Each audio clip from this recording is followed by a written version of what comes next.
గురుబ్రహ్మ ప్రేక్షకులకు నమస్కారం అండి. ఈ వీడియోలో మేషరాశిలో ఒక నక్షత్రమైనటువంటి అశ్విని నక్షత్రంలో జన్మించిన వారికి, అలాగే వృశ్చిక రాశిలో ఒక నక్షత్రమైనటువంటి జ్యేష్ఠ నక్షత్రంలో జన్మించిన వారికి వీరిద్దరికీ వివాహం చేయవచ్చా? 100%లో ఎంత శాతం వీరి వివాహానికి అనుకూలంగా ఉంటుంది? 36 పాయింట్లలో ఎన్ని పాయింట్లు వస్తాయి? ఒకవేళ వీరిద్దరికీ వివాహం జరిగినట్లయితే వీరి మనస్తత్వాన్ని బట్టి వీరిద్దరి మధ్య ఎలాంటి గొడవలు జరిగే అవకాశాలు ఉంటాయి, ఏ విషయాల్లో జాగ్రత్తగా ఉండాలి, ఏ విషయాలు అనుకూలంగా ఉంటాయి అని చాలా క్లియర్గా వివరిస్తూ అష్టకోట గుణమేళన చార్ట్ని మీకు చూపిస్తూ మరీ ఎక్స్ప్లెయిన్ చేస్తానండి. కాబట్టి దయచేసి ఈ వీడియోని చివరిదాకా చూడండి. చివరిదాకా చూసినట్లయితే మీ పెళ్ళికి మీరే వివాహ పొంతన చూసుకోవచ్చు. శ్రీ దుర్గాదేవి జ్యోతిష్యాలయం. మీరు ఇప్పుడు వరకు ఎక్కడెక్కడో జ్యోతిష్యం చెప్పించుకుని నిరాశ చెంది ఉన్నారా? అయితే ఒక్కసారి ఈ గురువు గారికి ఫోన్ కాల్ చేసి చూడండి. ప్రేమ, పెళ్ళి, ఉద్యోగం, రాజకీయం, విదేశీ ప్రయాణం, ధనం నిలకడగా లేకపోవటం, భార్యాభర్తల మధ్య గొడవలు, ఆస్తి తగాదాలు, అప్పుల బాధలు, స్త్రీ పురుషుల ఎలాంటి గుప్త సమస్యలకైనా, ఎటువంటి సమస్యలకైనా ఒక్క రోజులోనే పరిష్కారం చూపుతారు. వీరు ఫోన్ నంబర్ 9542637206. ఇంట్రెస్ట్ ఉన్న వాళ్ళు ఎవరైనా ఏ టైంలోనైనా వీరు కాల్ చేయవచ్చు. ఒకవేళ అబ్బాయి ఏమో అశ్విని నక్షత్రంలో జన్మించి అమ్మాయి ఏమో వృశ్చిక రాశి జ్యేష్ఠ నక్షత్రంలో జన్మించింది అనుకోండి, ఏ పాదంలో జన్మించినా పర్వాలేదు. 1 నుండి 4 పాదాలలో ఏ పాదాలలో జన్మించినా, అంటే ఏ చరణంలో జన్మించినా సరే వారందరికీ ఫలితాలు అనేవి వర్తిస్తాయి. ఒకే రకమైనటువంటి పాయింట్స్ వస్తాయి. ఎందుకంటే అశ్విని నక్షత్రంలో ఉన్న 4 పాదాలు కూడా మేషరాశికే చెందుతాయి. జ్యేష్ఠ నక్షత్రంలో 4 పాదాలు కూడా వృశ్చిక రాశి కిందకే వస్తాయి. కాబట్టి పాయింట్స్లో అయితే డిఫరెన్స్ రాదండి. ఇక్కడ మీకు చూపిస్తున్న అష్టకోట గుణమేళాన్ని చూసుకున్నట్లయితే అబ్బాయి ఏమో క్షత్రియ వర్ణంలో జన్మించాడు, అమ్మాయి ఏమో బ్రాహ్మణ వర్ణంలో జన్మించింది. సాధారణంగా ఈ వర్ణకోటం అనేది ఎందుకు చూస్తారంటే ఇది అమ్మాయి అబ్బాయి అహం స్థాయిని చెప్తుంది. అలాగే వారిద్దరి మధ్య కూడా ఆధ్యాత్మిక అనుకూలతను చూపుతుంది. వర్ణం మాత్రం, అంటే వర్ణకోటం మాత్రం అనుకూలంగా లేదండి.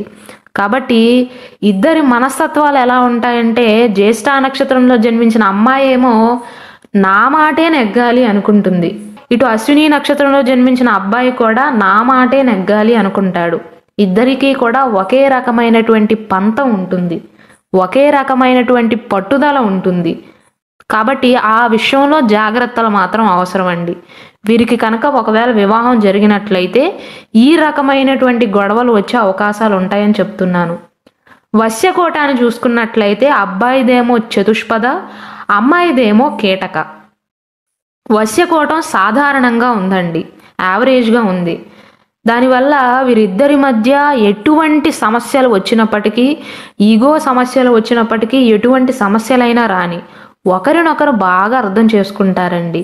ఒకరిపై ఒకరికి నమ్మకం ఎక్కువగా ఉంటుంది.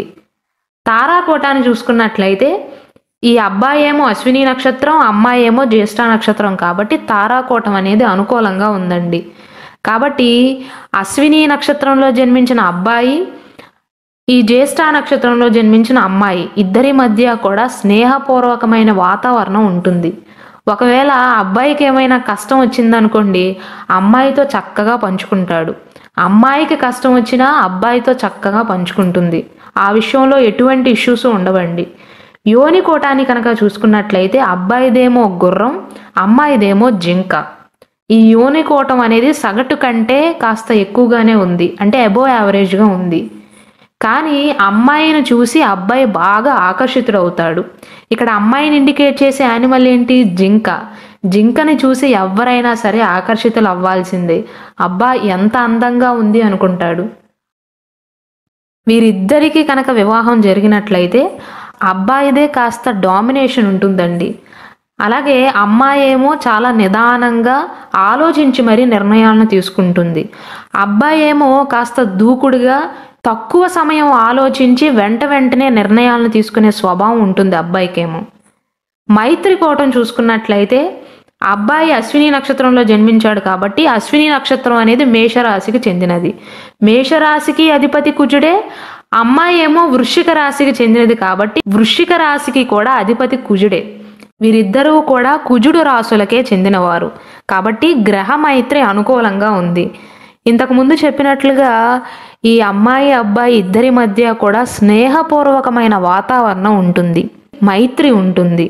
ఇద్దరూ భార్యాభర్తలుగా మాత్రమే కాదండి, ఫ్రెండ్స్గా కూడా ఉంటారు. ఒకరి కష్టాలను ఇంకొకరితో పంచుకుంటారు, ఒకరిపై ఒకరికి నమ్మకం ఉంటుంది. గణకోటాన్ని చూసుకున్నట్లయితే అబ్బాయిదేమో దేవగణం, కానీ అమ్మాయిదేమో రాక్షస గణం.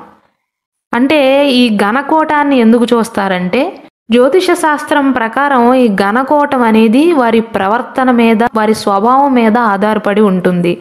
అబ్బాయి ఏమో చాలా సౌమ్య స్వభావులు, అమ్మాయి కూడా సౌమ్య స్వభావులే, కానీ ఏదైనా గొడవ వచ్చిందనుకోండి దానినే పట్టుకుని వేలాడుతుంది, దాన్ని అక్కడతో వదిలేదు. అటువంటి మనస్తత్వాన్ని కలిగి ఉంటుంది.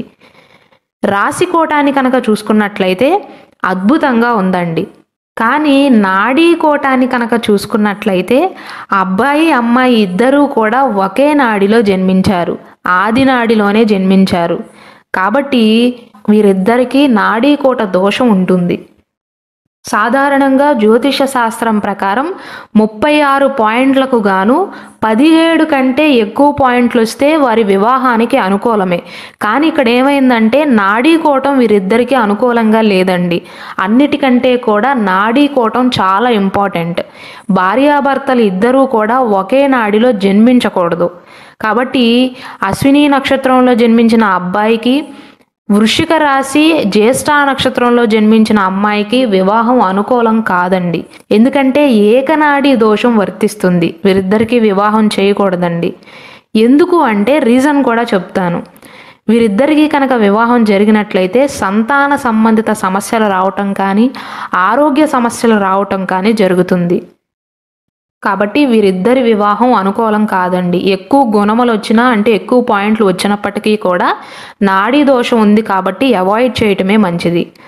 ఒకవేళ అబ్బాయి ఏమో జ్యేష్ఠ నక్షత్రంలో జన్మించి అమ్మాయి ఏమో అశ్విని నక్షత్రంలో జన్మించింది అనుకోండి, అప్పుడు వారిద్దరి మధ్య పొంతన ఎలా ఉంటుందంటే ఇక్కడ మీరు చూసుకున్నట్లయితే వర్ణకోటం అనుకూలంగా ఉందండి, వశ్యకోటం సాధారణంగా ఉంది, అంటే యావరేజ్గా ఉంది, తారాకోటం కూడా అద్భుతంగా ఉంది, యోనికోటం సాధారణంగా ఉంది, అబోవ్ యావరేజ్గా ఉంది.